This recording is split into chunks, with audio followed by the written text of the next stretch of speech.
This is Jan Turkle, and I'd like to welcome you to the Alastin Skincare Regenerate and Restore Youthful Skin series.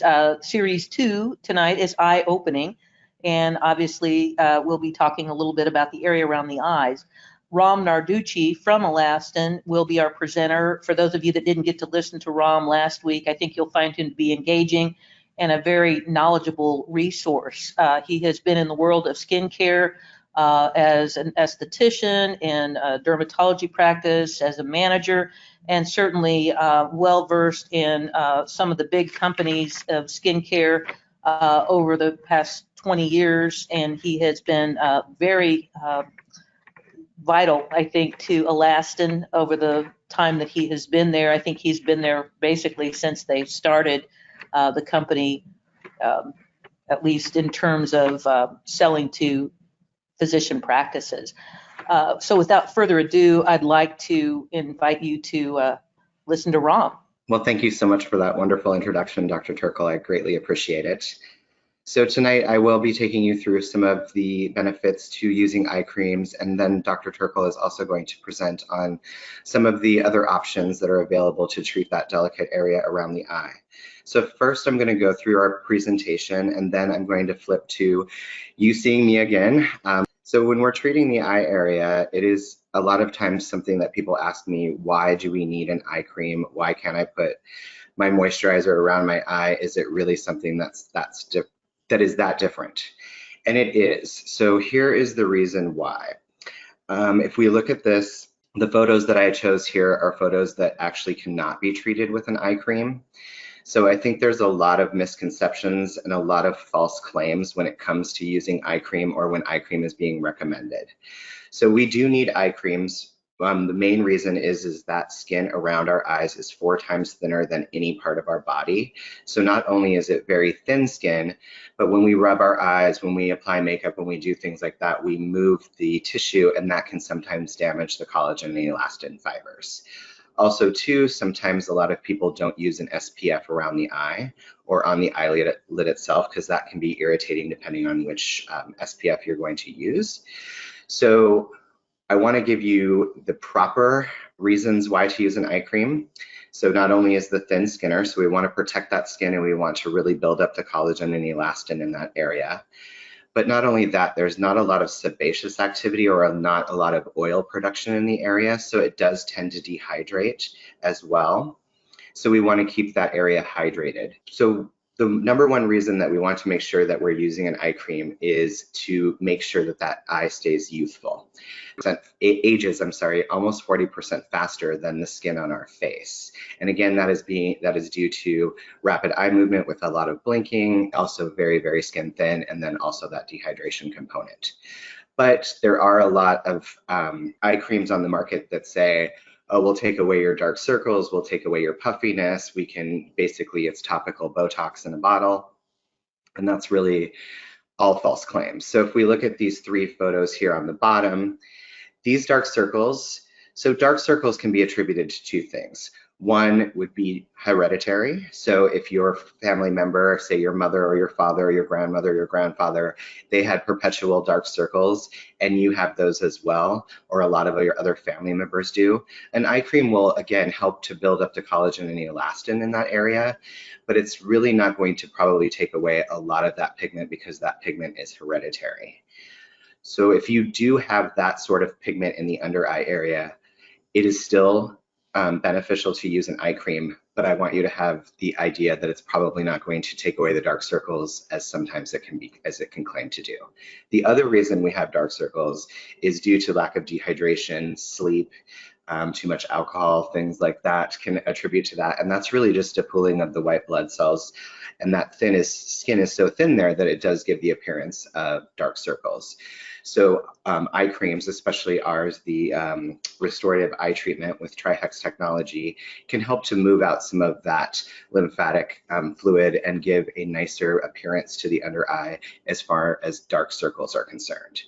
When it comes to puffiness, which is this middle photo here, there isn't an eye cream anywhere in the world that could touch that or that would take that away. That would need to have some surgical intervention, which Dr. Turkle will be getting into later.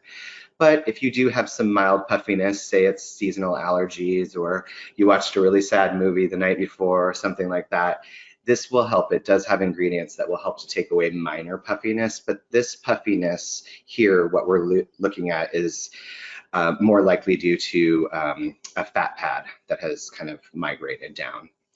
And then when we get to fine lines and wrinkles, the Alastin product, the restorative eye treatment, will really help to reduce these finer lines and wrinkles, or what they call the crow's feet.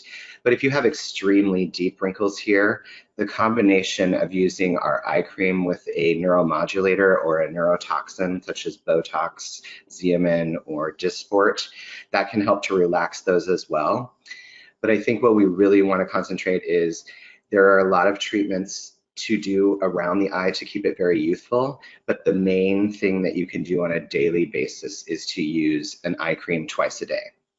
Another fun fact is they, being the aesthetic powers that be, recommend that you start using an eye cream around the age of 18, because it is such a hard area to treat afterwards, especially if you're going to use lasers. You might have to use ocular shields. There's a lot of other things, and some lasers you just can't simply perform around the eye. So we always say in medicine, prevention is easier than correction. So if we start to prevent these symptoms from happening, the intervention part later on as we get older won't be as severe. So I just wanted to quickly recap for you our Tri-Hex technology, which is the main workhorse in our products from Alastin. So Tri-Hex technology is our proprietary blend of 2 peptides. And we also have 2 patents on that peptide blend as well. And what it does is it just facilitates the body's natural process of removing old, non-functioning collagen and elastin proteins from the skin. And then it does stimulate the production of collagen and elastin in the skin after we remove those damaged proteins. And then to maintain that collagen and elastin application, we have daily maintenance with the product. So our eye cream does have the Tri-Hex technology in it. It is working on removing the old damaged collagen and elastin and improving and creating new collagen and elastin for that. We also have other ingredients that help other areas of the eye in our restorative eye treatment. So you can see here, this is the actual size of it is 0.5 ounces. So our one key ingredient obviously is going to be the Tri-Hex technology, because that's what's, again, working to clear out the old, stimulate the new. And then we have mimosa tree extract with darusside. And what that does is that helps not only to improve the firmness of the skin, but it actually helps with sagging skin. So the beauty of this eye cream is it can be applied to the upper eyelid as well. I'll take you through the application process here in a moment. I'll show you how we go about putting that on the upper eyelid to avoid any irritation of getting it into the eye. Then we have green tea and oak leaf tree extracts. Those do help, again, with the appearance of dark circles, but nothing that is going to be attributed to hereditary. So that's something that you'll want to talk to your provider about, especially if you've used several different eye creams throughout the years and nothing's really worked on those dark circles. There might be a treatment that they can recommend that could help with that as well. And Dr. Turkle will go into some of those as we get into the presentation further. Then we have niacinamide and another peptide, the tetrapeptide 30, that just helps to brighten. Niacinamide is known as an ingredient that we use quite frequently for pigmentary irregularities. So if there is anything to do with pigment irregularities there, that is an ingredient that's going to help with that. And then we have the cross polymer, and this is just giving you an immediate light reflection under the eye. So instead of having that dark kind of sallow look, it immediately, once you put it on, it creates a little bit of light reflection under the eye, which gives the eye brightness. So it gives you that immediate gratification. So this is a before and after picture. And this is a patient who used, a 55-year-old female patient who used our restorative eye treatment with Tri-Hex technology both morning and evening for 4 weeks. No other treatments took place, so she did not have a neuromodulator or a toxin. And you can see it did really relax those lines around her crow's feet, and it did help a little bit with that upper eyelid sagging. Again, these are other areas If you have gotten too far as needing a bleph or blepharoplasty, which is a surgical intervention for eyes, that is something that Dr. Turkle is going to talk about a little bit later, but these products will help support not only you preparing for those procedures, but helping you to maintain those results when you're finished. So that's my portion. I am now going to click over to me being on camera and show you how to apply the eye treatment. All right, so this is the restorative eye treatment, and I did this on purpose. So this is a brand new bottle. For those of you that sometimes will get the Alastin products at home and you might not be able to get that pump to start working, I wanted to show you some kind of tricks to help you get that started. So it's just to let you know, the Alastin products come in an airless chamber. So there is a little disc on the bottom, and every time you pump it, it makes the eye cream go up towards the top. So there's not a straw in the product or anything like that, because that would bring air into the product. So during travel, in transit, sometimes that can settle. So I think the easiest way to go about starting a brand new one is hitting it like that a few times and then doing a few priming pumps. And see, this is why we do this on camera, to show you how many times it can actually take. Here we go, it's starting. So there we go. So it does take a little bit of time, but that's really giving you insurance that the product itself is remaining airless, and therefore you just have to work a little bit harder, but you'll get it. So if you're having trouble in that beginning, again, hit it like this. Another trick is you can actually store it upside down, and then when you go to use it from there on, it will be a lot easier to dispense. So going forward, we're going to start with this. And really, when you are applying around the eye, you want to be very, very careful not to tug or to pull in that area. So it's really a light tapping motion that you do, and you just do that until it is completely absorbed into the skin around the eye. The best finger to use is the ring finger. So the ring finger has the least amount of pressure of any of your other fingers. So when you're using your ring finger, you won't be as apt to pull on the areas.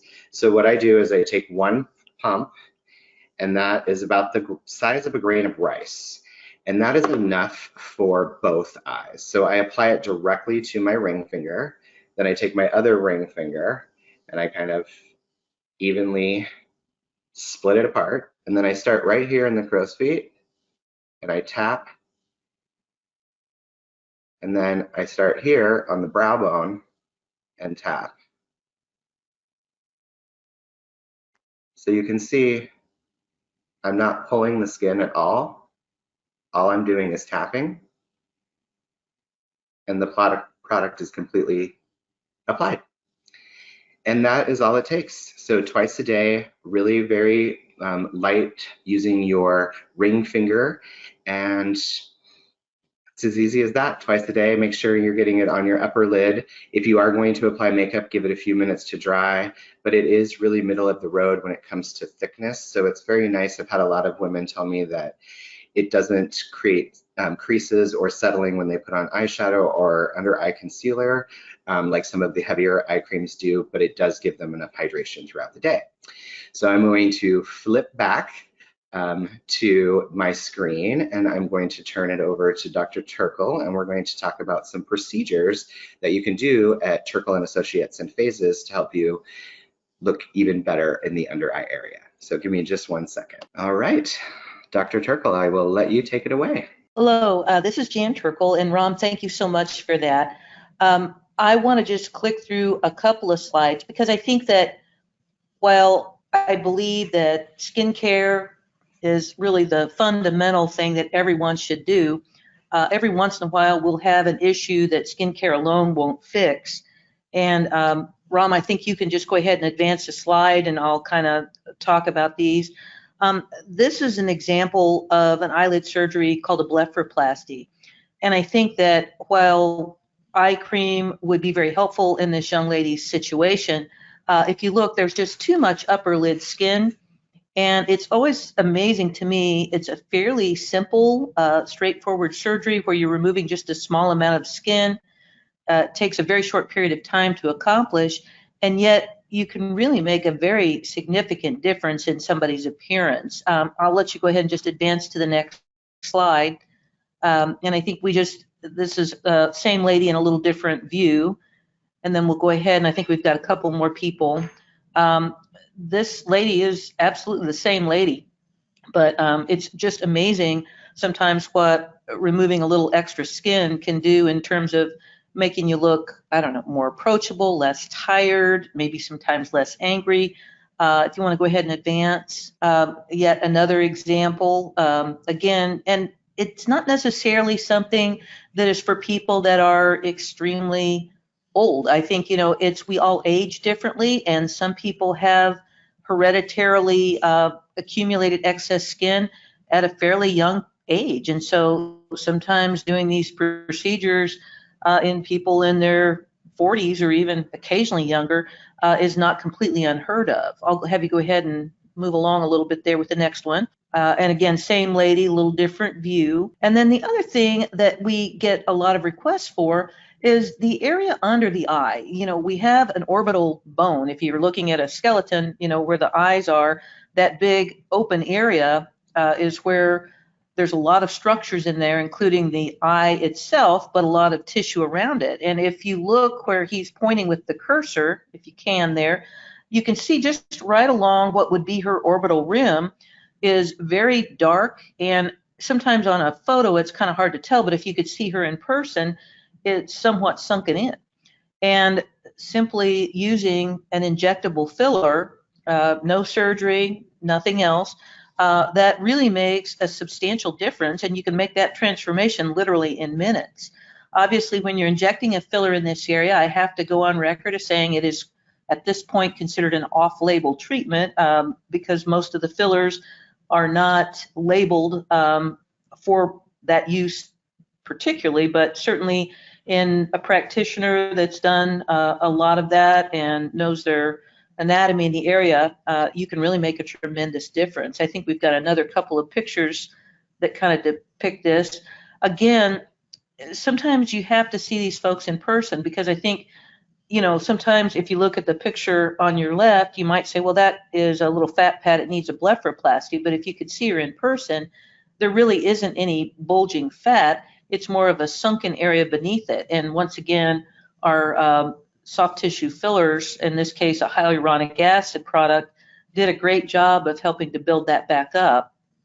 And I think we've got another example. Sometimes the photos are a little difficult, but this is a gentleman, and I think you can appreciate a real depression along the orbital rim. And I think we've got another picture up and maybe from the side that you can kind of see how that helped to fill that back in. So with that said, I certainly take absolutely nothing away from skincare because I think if you do these things, whether it be surgery or filler, and you're not doing anything to nourish and strengthen the skin in the area, it's a little bit like, building a house and never painting it. It won't stay pretty very long. So I think that the basic fundamental takeaway here is take good care of your skin and it will take good care of you.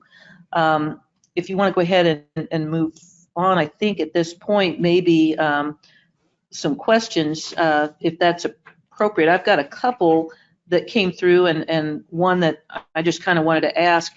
Rom, you mentioned earlier about, hereditary darkening, but you touched on, there are elements sometimes that cause us to darken under the eye. I was always kind of taught it was a breakdown product of blood, the brown iron colored stuff called hemosiderin.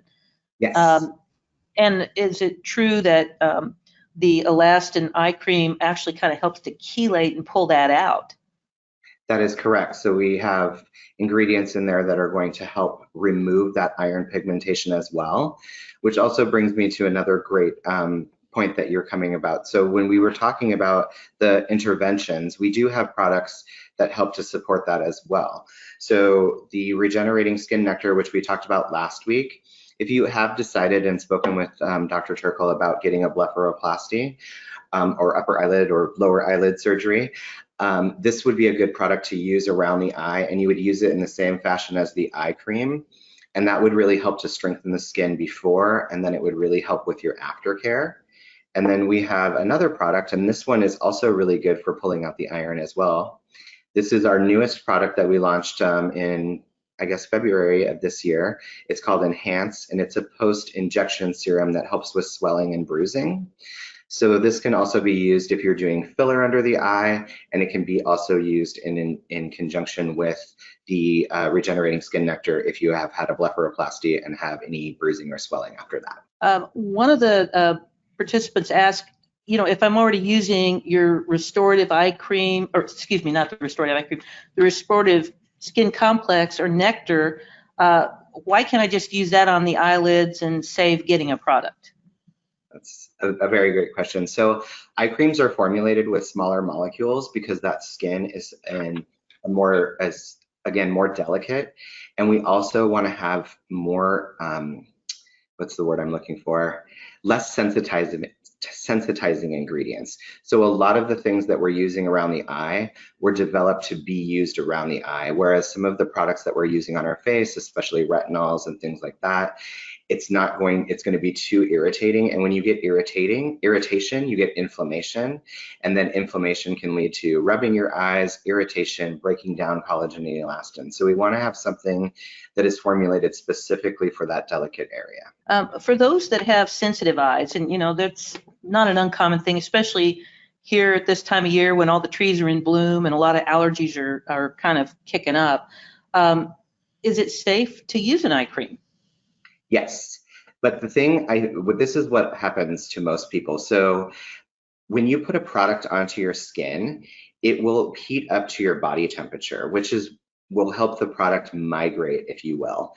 So if you've ever been treated by a dermatologist or any doctor that put you on, say, like a retinoid or a prescription retin-A, they always say to use a pea-sized amount, and you think to yourself, how is that going to cover my whole face? It doesn't need to cover your whole face because once it heats up to your body temperature, it will start to migrate. I think what happens with eye creams is people put on too much, and then it activates or heats up to their body and it starts to seep into their eyes. And that's where they get the irritation. So I always say less is more. Until you find the magic dose that works for you, I always say use half of what you think you need. You can always put more on, but you can't put it back in the bottle. So this is just a really good lesson in how products, once they're applied to your skin, work. A lot of times too, when people say, well, I can't use sunscreen on my eye because when I sweat, it gets into my eye, that same thing. So if you noticed when I did the application, I started here. So the bulk of the eye cream that I was putting on was here, and I'm using the wrong fingers, so sorry. There we go. And then when I started up here, I had already put that down. Had I gone the other way, not saying that it would quote unquote irritate, but it could then migrate into my eye. I think that's a good tip. If people are using Latisse or if they have lash extensions, is it okay to use your eye cream in the eye area? Is there any tips? Are you going to cause your glue to loosen, or how does that work? Well, so that's a great question, but you should never be putting your upper eye cream onto the lash line. So I always say put the prescription on first. So put on your Latisse first. And by the time you've finished applying even your facial cream or anything like that, going to your eye area, it should be completely fine. Again, you shouldn't be having to put it directly on that line. And we've had no incidents with false eyelashes or eyelash extensions anyway. That's great. One of the things that, I guess too much time on our hands with our sheltering in place, you see a lot of really bad infomercials and things. And one of the one that fascinates me is this magical stuff that you buy with 3 easy payments that they put on, and it makes all the puffiness and the lines and wrinkles go away. Do you have any comment on that product? We won't mention names, but yes. So it's, again, if something were that effective, it would have taken over the market, right? So you have to find what's going to work for you, and we're all different. I mean, at the end of the day, everybody's different, so you have to adapt to those things, and products are the same way. If it is too good to be true, it probably is, especially if it's 3 easy payments of $19.95. But I think it's really just coming back to that medical grade skincare. There is a reason that you brought Alastin into your practice, and that has to do with the science, the testing that we do, all of the research that we do in order to make these products available to your patients and give them the sort of outcomes that they're coming to you in the first place for. When you're getting it from an infomercial or something like that, all they really care about is their money at the bottom line. So I always say, go to someone that you trust, have them recommend something for you, give it a try. Is this eye cream going to be for everyone? No. As is every product, it's not for everyone, but I think this is a really great eye cream. One thing I failed to mention to anybody that's listening, there's a little icon in the upper right-hand corner that looks like a little thought bubble or kind of like a chat icon on your phone. If you have any questions, you can always click on that and type in any questions that you have. A lot of people have already done that, but just kind of wanted to make sure that I failed to mention that. One last question from somebody that asked me earlier, when you last week had a very elegant but simple 3-step process in terms of how you applied your products. Yes. Where does the eye cream fit in? Is it first, last? I mean, obviously you cleanse, but after the cleanse, where do you go with that? Okay, so let's just say I've cleansed. And then this would be either, well, this is regenerating skin nectar or restorative skin complex. So immediately after cleansing, and this is in an Alastin regimen. If you are on a prescription, I recommend you put those prescriptions on first. So if you're on a prescription tretinoin or a metronidazole or something like that for rosacea, make sure you're putting on your medications first. But if you're just using an Alastin regimen, you would cleanse your skin. Then you would put on your serum, so either restorative or nectar. Then you would put on your eye cream. And especially at night, the reason I like to put eye cream on as that third step, if you will, cleansing being the first step, is when you apply your retinol, you can then take your retinol almost up to that orbital rim bone, but you've got the protection from the eye cream so that it's not going to get too close to the eye, but it will migrate underneath there and give you some of the benefits of a retinol, but not completely just placed right on that delicate eye tissue. Well, thank you. I truly appreciate it, and I always learn something, so thank you very much. I think we get another chance to visit with Rom here next week, same time, same bat channel, and I think we're going to be talking about the neck, which The neck. I think we'll have some good information there. So I thank you very much for your kind attention. Rom, do you have anything else that you'd like to toss out? I just need to come see you for my next BLAF. Amazing before and afters, Dr. Turkle. And again, thank you to everyone who joined us tonight. We really appreciate it, and we appreciate our partnership with you, Dr. Turkle, as well. Thank you, Rom. Have a good night. Everybody be safe.